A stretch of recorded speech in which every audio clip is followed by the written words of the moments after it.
When I became, it was raining, and that made all the difference. From cold oblivion, from the unreality which had defined my existence for an uncountable eon, to rain.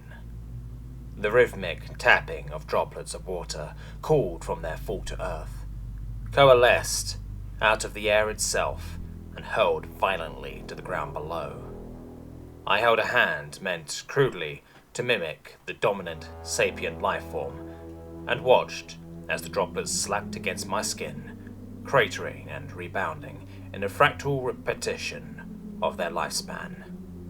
They fell randomly, determined by interplays of forces so complex and enduring that even my transcendental senses reached their limits, predicting out where each one would fall next. Cold, almost on the verge of triggering this body's pain thresholds. We were chosen to infiltrate based on our desire. There was no way to tell how one of the weird would react to within. Some of us were driven to self-destructive fury. Most of us were corrupted over time. It was a great sacrifice to destroy within, one we made eagerly, but some of us failed. I had always been certain I would not fail. Every one of the weird was certain we would not become if we were not certain. And yet, here I was, standing in the forest, watching the rain fall. I became aware, gradually, of the human. He stood in a complex shell of woven fabrics, dark and heavy, absorbing the falling rain. He stood with a small twisted tube of dried poisonous leaves between his lips, lighting it. That's right. I've been sent here to destroy this world, its inhabitants. I could see the entropic paths of his cells. Each one had a small but significant chance of collapsing, entirely, instantly. I could shift those states, make his heart explode, make a clot form his brain, kill him instantly. Like all those within, he was terribly limited. I lifted my hand. "Hey," he said, breathing in through the smoldering tube. "If you want to get this party started, we can, but it's a beautiful day." "What is it?" The sycamore trees? Maybe it's fall. Those falls are supposed to be special." "What does it matter?" I said, cold as the space beyond stars, imperious as the victim tried to distract me. "I suppose I'm just a people person. We'll have plenty of time for fighting." He tapped the device, standing upright on the ground next to him. A long barrel and a large symmetrical magazine at its base. A strange design, its trigger mechanism was unfamiliar to me. 6 strings that ran the length from the tip of the barrel to halfway through the strangely flat, broad magazine. I studied it, but I could not tell how it killed. That made me feel a moment of uncertainty. My knowledge was extensive but not absolute. "So, do we go loud, or do you want to tell me what it is?" "The rain," I said, softly, turning my head towards the sky. "It is wonderful." "The rain.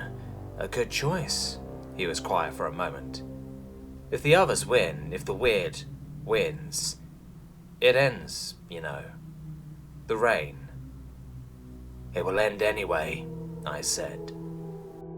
"Not today. It only ends when we let it end." He tapped his fingers slowly on the barrel of the weapon. "Is it as horrible as you thought?" "The colors are garish, your voice grates. The temperatures bite and burn, the stones and twigs cut. This world is a curse. Your existence is a curse. I came here to end it, to end you." I raised a hand towards him. He lifted the weapon, hefting it, raising the barrel towards the sky, his fingers poised over the strings. The wind blew between us as the rain fell. "When the rain stops, I will kill you." "It's always raining somewhere on the earth. As long as existence goes, it'll be raining somewhere. And if it's not raining today, it'll rain tomorrow." He spread his lips in a threat or an invitation. I could not tell which. I hear that when you weirdos die, that's it. You're gone forever, just like us. It is worth it. So the thing is here, if you win, you die. If you lose, you get to keep feeling the rain on your skin.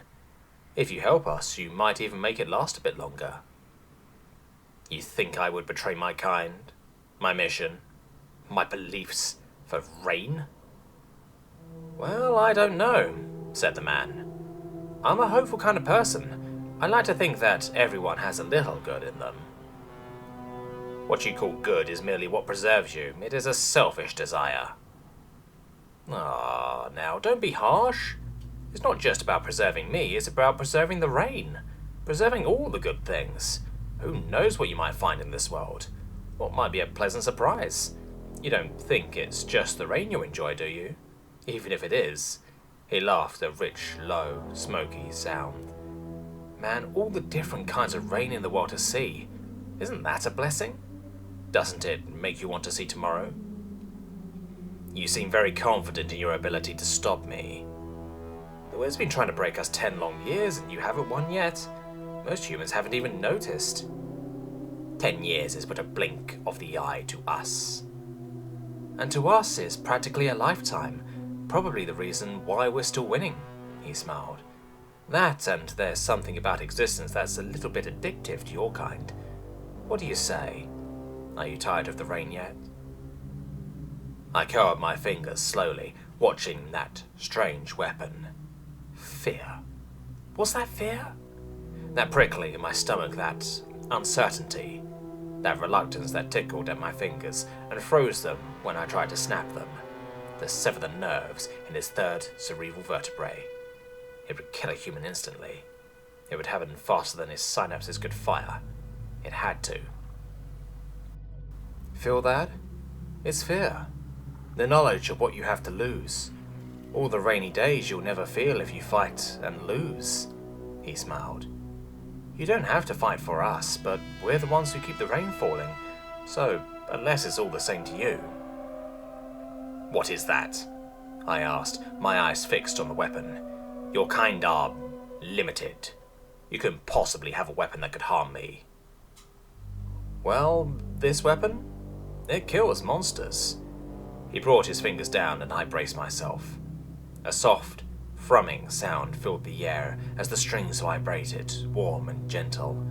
Vibrating strands of metal that made the rain shiver in the air. An instrument? I asked, frowning. A simple facsimile of a human voice. You threatened me with that? Worked, didn't it? Made you think twice. He smiled again, those teeth shining white and sharp, teeth meant to rip through flesh and open wounds on prey. Besides, you didn't hear me really play. The feel of rain could do all this to you. Imagine what an augmented F minor could do to your senses. He released the thing, let it hang from a strap around his shoulders and smiled. What do you think? I looked up towards the sky. The clouds were thinning, but, as he said, they would return, unless my kind won. I think, what is the harm in experiencing this a little longer? Well, welcome to the human race, he said, and laughed that dark, smoky laugh once more.